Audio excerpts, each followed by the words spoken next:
Welcome to the Farm Family Harmony podcast. I'm Elaine Fraze, Farm Family Coach, here with another episode full of transition tips, tactics, and sometimes hard truths to get harmony on your farm.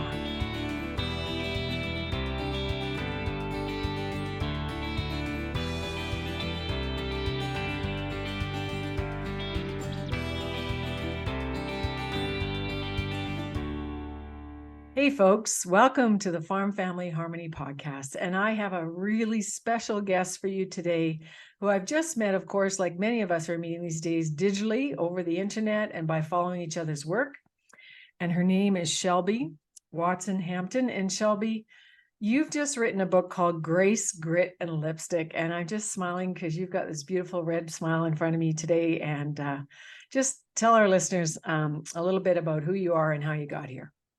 Thank you so much. I'm so grateful to be here and very excited. So I'm Shelby Watson Hampton. I am a farm girl, an agricultural marketing specialist, and a writer living in Southern Maryland. We farm with my family on our fourth gen farm. We have a vineyard, a winery, and a wedding venue. I also do work a day job, a 9-to-5 in the agricultural industry for a quasi-governmental nonprofit that helps farms diversify their products, connect with their consumers, market, and promote. And I have a freelance gig that I've been doing for 5 or 6 years now, which is writing articles for some regional and national agricultural publications, which is kind of how the book came about. Right. And I'm just going to hold this up because part of this will be on YouTube, but here it is, Grace, Grit, and Lipstick.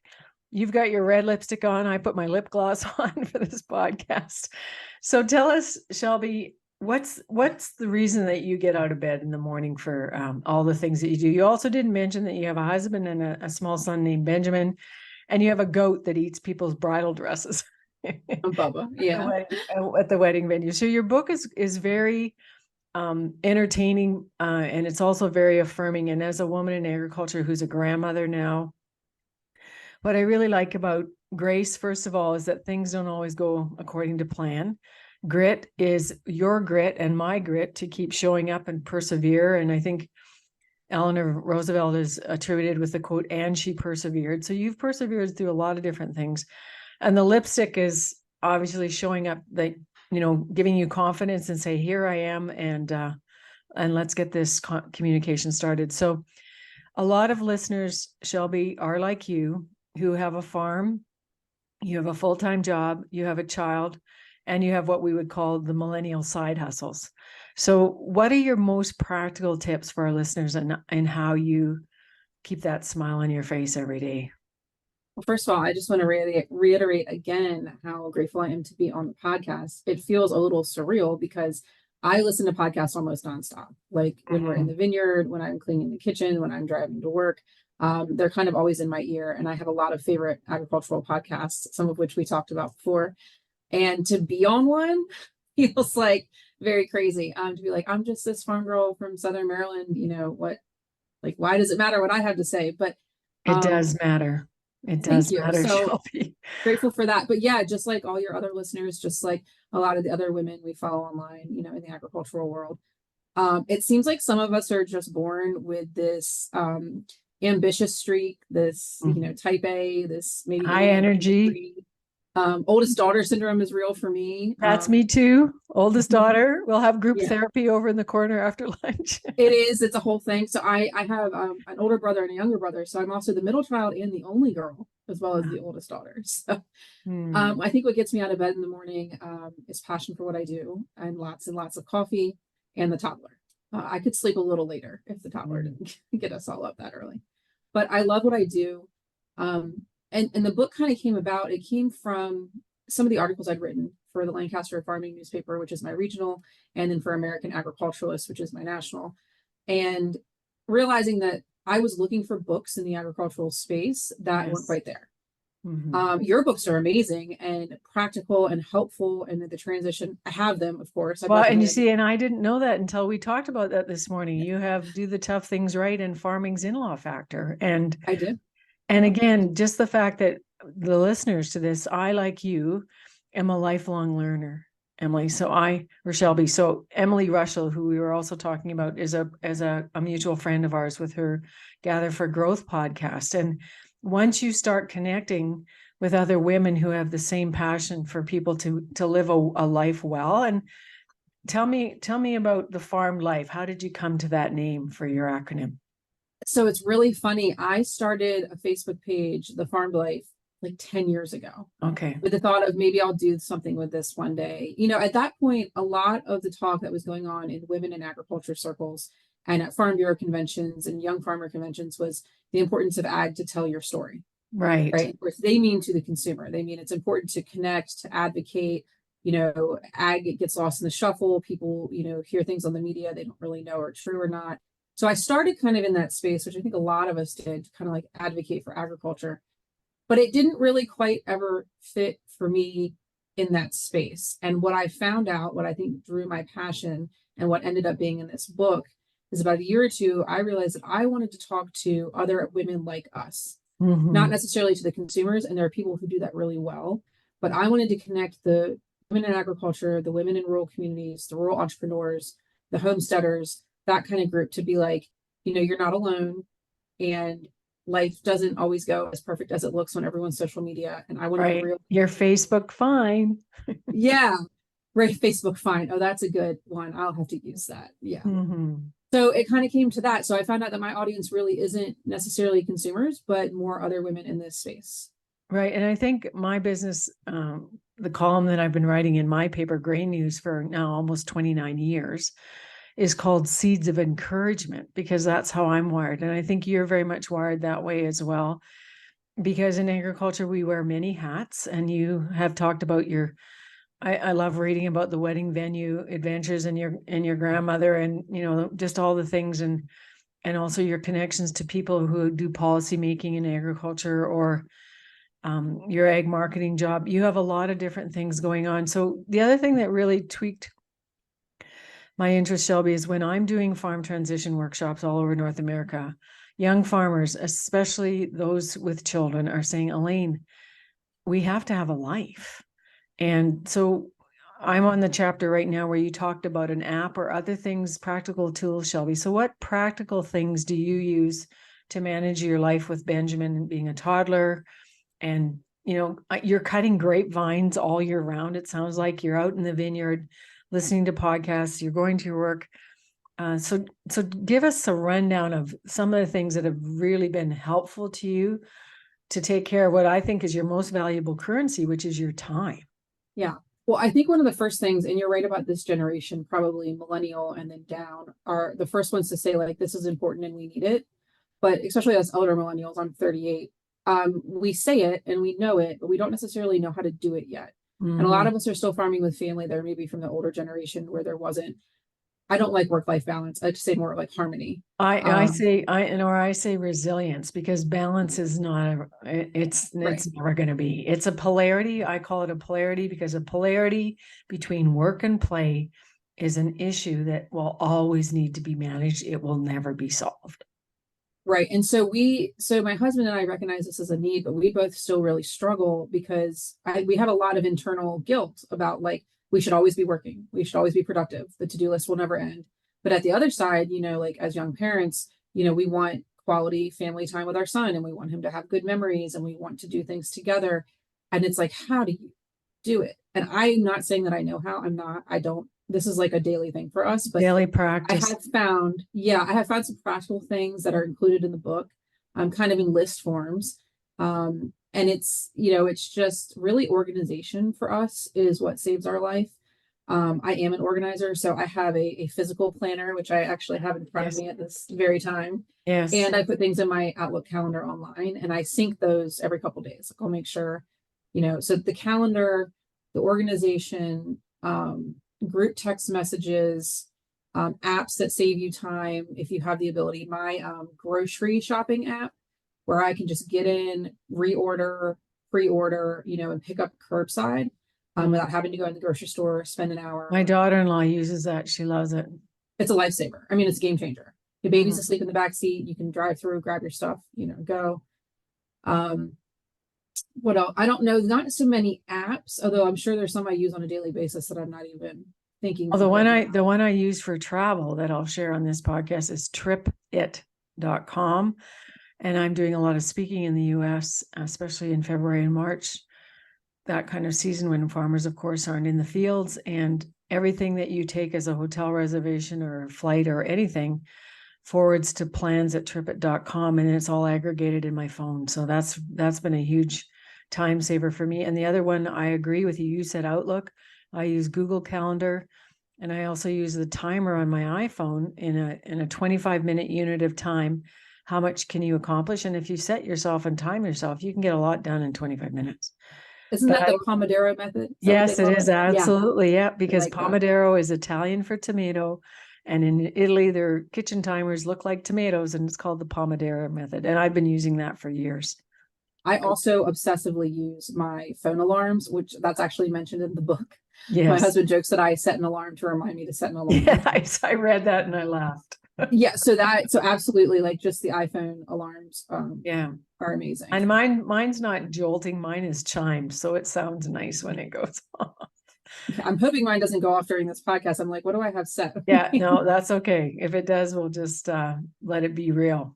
So Yeah. Shelby, I think that's the other thing that I like about your book. It says wit and wisdom for the modern female farmer and her farm curious friends. So what are people curious about that So I you're didn't speaking to? I wanted to write the book for, rural women, rural entrepreneurs, farmers, women in ag, that type of thing. But I didn't want to make it so niche that others wouldn't pick it up. So Right. I'm like, a lot of us women in this space, we do have coworkers or colleagues or family and friends that are not in this space with us. Right. Like, they're not living. What are you doing really? Yeah, it's like, why? What? I don't understand. And so it's like, if you have, if you're a woman living the farm life and you've got friends and colleagues and family that don't really get it, this is a great book for them because it kind of gives them a peek behind the curtain as to what's going through your head on any given day or month, for what family life looks like, to why your friends' kids don't think you have a husband because they literally They've never met him. Yes. It's in the book too. Yeah. Because you always do girl time when you can squeeze it in, and he's never there. So it's just, I wanted people who were adjacent to farm life and maybe those who do want to get to know their farmer, in a more in-depth way, because that's a big movement, buy local, know your farmer, Right. that this is available for them. Right. Can you talk too about all the sprinkling you did of different podcasts and resources? Because I think this is a fabulous book just for people who are in agriculture, who do want to listen to more really good podcasts and understand the audience that is available. Because I'm like you, I'm outside mowing the grass with my head protection, my ear protection on, keeping my earbuds in, listening to a podcast while I'm cutting the grass for 2 hours or while I'm driving or fixing dinner or whatever. And so just tell us about the most interesting women that you've met and what maybe your top 3 or 4 women ag podcasts might be. I would love that. So I'll start with the first question, why I put it in there. I wanted part of the book. So it's interesting because when you describe the book, I'm like, it's not a memoir and it's not self-help, but it's kind of a combination of the two with like narrative nonfiction, right? Well, I like it. I like what you said, behind the curtain. It's a behind the curtain kind of book. Yeah. It's Shelby's life in print. And a lot of other people's lives. So yes, I didn't want it to be about me. It's not like my full life memoir. I wanted to curate and collect women in the rural space who I admire and who are doing wonderful things and that I think other people would benefit from, kind of like a rising tide raises all boats. So I didn't really want the book to be about me. I wanted it to be about us as a community. So throughout the book, like Elaine mentioned, there are different segments. One of them is called Your New Friends in the Field. And I feature 15 farm women from all across America, from all across the country, and what they do and their rural businesses. And all of those women put their contacts in the book. So either their Instagram, their website, their email, their LinkedIn. So like you actually have real access to these women to build your community. You can add them to your follows, right. Which I thought was great. So some of my favorites, and there's a lot, so I don't want to exclude anybody, but I will give you top couple. Of course, that's why we're here. Okay. But you did mention Emily Rochelle. She has Gather and Growth. That's her podcast. And she also has her Ascend retreats, which I really wanted my aunt and I to go to her upcoming Ascend retreat. And then our well broke. And now I'm $23,000 literally in the hole for digging a new well. So Oh no. there will not be a And trip to Ascend, unfortunately, but for those listening, you should look up Emily Rochelle and Gathering Growth in that retreat, because it is specifically for, women in the rural space. and they go to a beach this year in March, I think. Yeah, Gulf Shores. Yeah. Not too shabby place to have, a lovely place to walk in the sand and be uplifted by other women in agriculture. So another podcast I really like is the Discover Ag podcast. If you don't know those ladies, find them. Courtney and Natalie, they're amazing. Big following there, and they're pretty prolific with the podcast. They have new episodes that kind of just roll out quite frequently. So that's Discover Ag. And then I'm trying to find it. I apologize. I actually have my phone in front of me as I'm going through them. Oh, the Trailblazer podcast. Oh, and I'm a woman trailblazer in Manitoba, so that one interests me. Tell me more about the Trailblazer. So do you know the group? Do you know Jen and Aaron with Trailblazer? Okay. So the way they spell it is TRAILBLAZHER. Oh, so okay. So it's her on the end. Okay. Yes. Interesting. And they're from Canada. They're based up near you. And so they feature women in rural businesses all in Canada and the US. And they have a beautiful magazine that comes out quarterly, which is where I've seen it. Yeah. And then their newsletters and their podcast, actually their podcast just started this season. But it's really good. I admire it a lot. Well, you're in marketing, Shelby, and I think you and I both know that podcasts and the way we live our lives is a great way to get the message to a lot of people in a very efficient space. So that's amazing that you can do it that way. So what's your next book going to be about? So this one was, it was nonfiction. And I really would like to play with a fiction novel, but still based rurally. Now I know that that's a different set of muscles, and a whole kind of different world of writing. So I'm playing with that at the moment. So I would love to do a really good American story, contemporary fiction, kind of women in ag type of thing. But then I also have some other nonfiction thoughts as well. So no, that's good. And so when you do get those snippets of time that you're not in the vineyard, not going to work, and not picking up groceries curbside, what is it that you do, Shelby, for self-care to reach your well? So I am really big on the power of girlfriends. So I have a great group of girls, women who support me in different areas of my life. And, we really do try to get together every so often, or text message or video call. That is a lifeline for me. So I'm an avid reader. I could read a book a day if given enough hours. I go to the library. I support the local library system. Big fan of that. Well, it's also a good idea because then you're not spending $1,500 a year on books, which can happen. Yes, but as authors, we want people to buy our books as well. So it's just a bit of a dance. And I love to, I haven't marked your book up a lot. I was hesitant to do that, but I think I will, because I typically like to have a physical book and a pen in hand. And I think I actually have marked up your book because I have. So I'll show the readers what I do.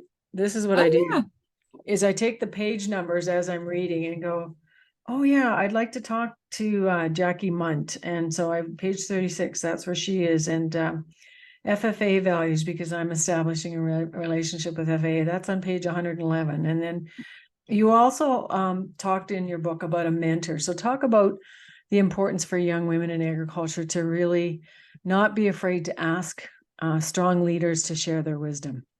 Absolutely. So I have been so blessed in my life to have great mentors, and now to turn around and do some mentoring myself.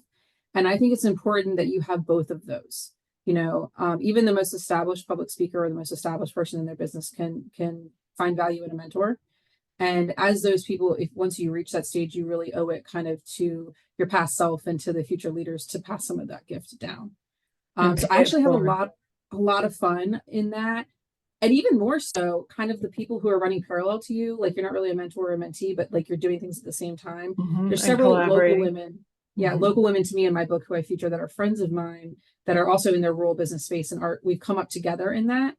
And that cross-pollination and that support cannot be, overstated. So in our town, which is in southwestern Manitoba, just a mile 16 north of the US North Dakota border, just for context for our listeners, we recently had a women in business entrepreneurial event at the International Peace Gardens in their conservatory, which was a lovely space.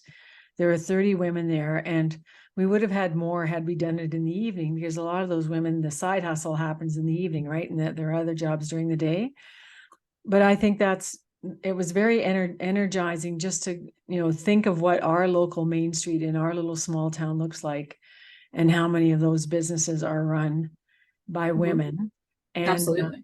I just want to give you another favorite Instagram reel to look at. It's called Field Meals, and her name is Jessica Cochran. She's here in my town. She has 4 children. She does the books for her father's really successful manure injection business, and plus she feeds 5 men for 7 months of the year. So Field Meals has beautiful reels of how you can throw field meals together really, really quickly. And people That's say, awesome. why would that be important? Well, for women in agriculture, whether you're feeding 5 or 70, I met a man last night at a banquet who feeds 70 employees during harvest. And so he actually goes to a restaurant and has them all preloaded and then delivers them to his workers in his large farm in southern Alberta. So I also like the fact, Shelby, that for women, especially listening to this, their story is their story, and different is not wrong. It's just different. And so we are not here to pretend that, our lives are always a mountaintop experience either, because we know that they're not, right? But we're Absolutely. here, like you say, a rising tide floats all boats. And so we're here to lift each other up, to be practical, and to speak. The grace part, I think, is so important for farm families. And in the lane I'm in with farm transition, many of you women listening to this are very frustrated and stuck because what you want doesn't seem to be the same thing that the other generations might want, or they just don't understand. You're like, Shelby, why aren't you staying home full time and looking after Benjamin like full time? Bills. Yes. We can't, Life. it's very hard in this area to live, Inflation. on a one income, A household. $23,000 bill for fixing your well. That's a big ouch, right? Yeah. And I also want to make it, everything you said is so true. And I want to make it clear too, personally, and then kind of as a blanket statement, that none of us are doing this alone. Right. So I get a lot, people will say, you do so much, how do you do it all? And I'm like, well, I don't do it all, and I don't do it all alone. My business partners are my husband, my aunt, and my uncle.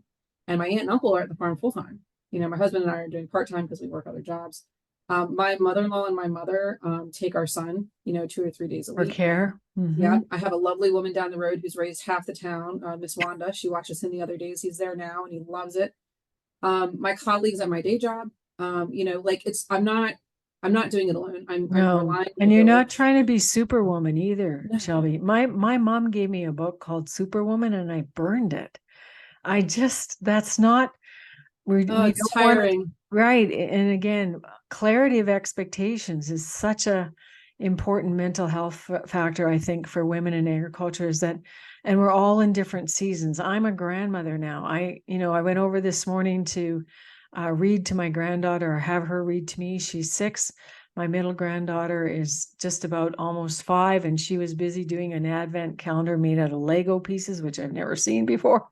And my grandson was, flashing his new plastic sword around that he got at some event. And so that to me is what's precious, is the flexibility that we have to manage our many different roles, but not to, I think the counseling term is don't should on yourself. Like I should. And if you say that quick enough, it turns into a different word. But That's funny. I've never heard that. you've And I never like heard it. that? No, it's a count. I heard that a that. long time ago, is don't should on yourself. And, so let's just wrap this up by, if you were to give one key message to the women that you wrote to when you had them in your mind, when you wrote Grace, Grit, and Lipstick. And before we sign off, we should probably explain the lipstick part. So tell the listeners where that came from. So the lipstick part came from, and this is in the book. I was very blessed to know not just my grandmothers, but my great grandmothers, 2 of them. So I kind of grew up with 4 amazing grandmothers, and they were all very different.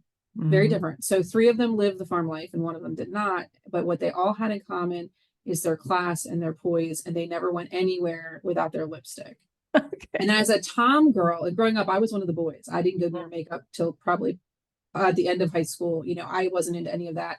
But a couple years ago, I took a trip with some friends to France. And while we were there, one of them said, you know, you need a signature lip color. And I said, well, red is kind of my signature color. I wear a lot of red, daughter. Like, you should do red. And I'm like, I can't pull that off. I don't have the, like, why would I? They're like, no, you need to try it. So I did. And then the red lipstick kind of became my symbol of like the Right, yeah. confidence, like, Mhm. you know, stepping into yourself, your, you know, your power and what you have, your gifts. And so that's what I use. So the Grace Grit and lipstick kind of came together in the time. That's great. And I love that story too, because I grew up with a very classy mother as well. And we were not allowed to go to town or downtown Winnipeg to go to the Hudson Bay store, which is an iconic store in Canada, which is now unfortunately not there. But we always dressed up to go to town. And if you spent any time in France, you had a lot of stylish women in your visage every day because they Yes. look great no matter what they're doing. And I think it's important. And you were talking about confidence for women in agriculture to be leaders and to stand tall in what they believe in. That's another confidence builder tip, just to know who you are and be proud of who you are, and why you want to share what you want to share. So, Shelby, it's been delightful to spend this time with you today, and thank you for sending me a hard copy of your book to enjoy at my bedside, which I really have. That's And awesome. I'm going to use the PDF electronic copy while I'm on the plane flying to my speaker convention to really take a note and put some more favorites in my podcast list at all. So, to all our listeners, Shelby, what's the best way for our listeners to find you? Yes. So I go by the Farmed Life. So on Instagram, it's at the Farmed Life, and the same on Facebook. The website is thefarmedlife.org. And the book is available right now for online purchasing in Amazon, Barnes and Noble, Walmart.com, Books a Million, and Bookshop. And it Good. So is in you've the done a great job. thank you. It's in paperback and in Kindle. We are looking to add an audio version sometime this spring. Good. And my audiobook is called Building Your Farm Legacy on Audible. And it was a good project, but you also have farmers who will come up to you say, Elaine, I don't have time to read, but it's great that we all have time to listen.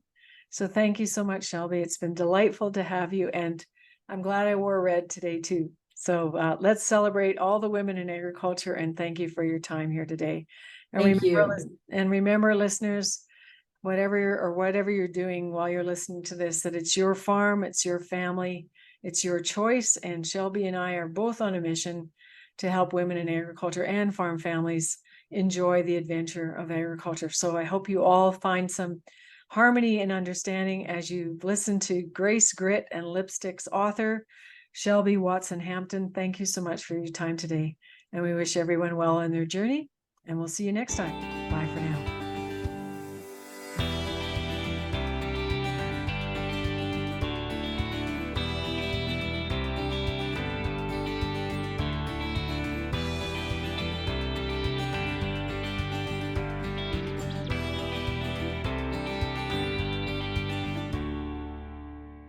Are you feeling stuck with your farm family transition? I'm here to help.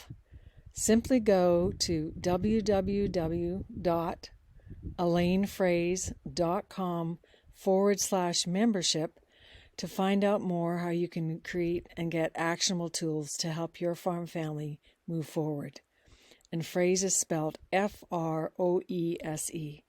www.elainefraze.com/membership.